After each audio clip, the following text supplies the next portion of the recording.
DIY change oil TMX Alpha.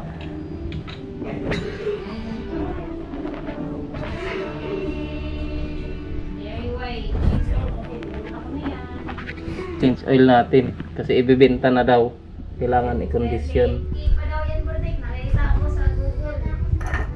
Depende daw yan sa maintenance. Saan ako na? Litangan yan.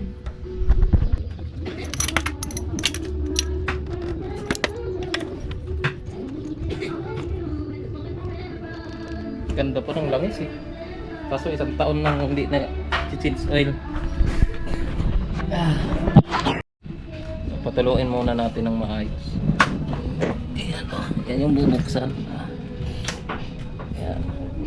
Ito ang aking mga pants. Tayin muna natin makatulo ng maayos. Dapat nakabukas sa taas. Ito yung kakargahan natin mamaya. Yan. Ano? Ito? Hindi, ewan ko, di ko matanda. Nasa mga 50 plus.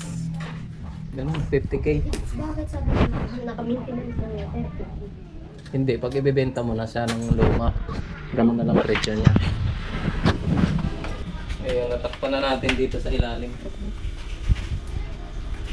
Lagyan na natin ng langis.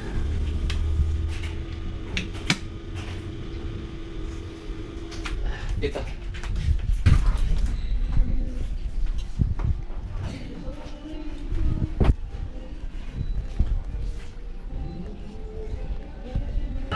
Moment of thought.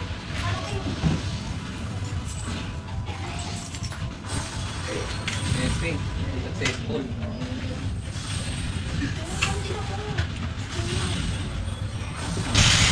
One click.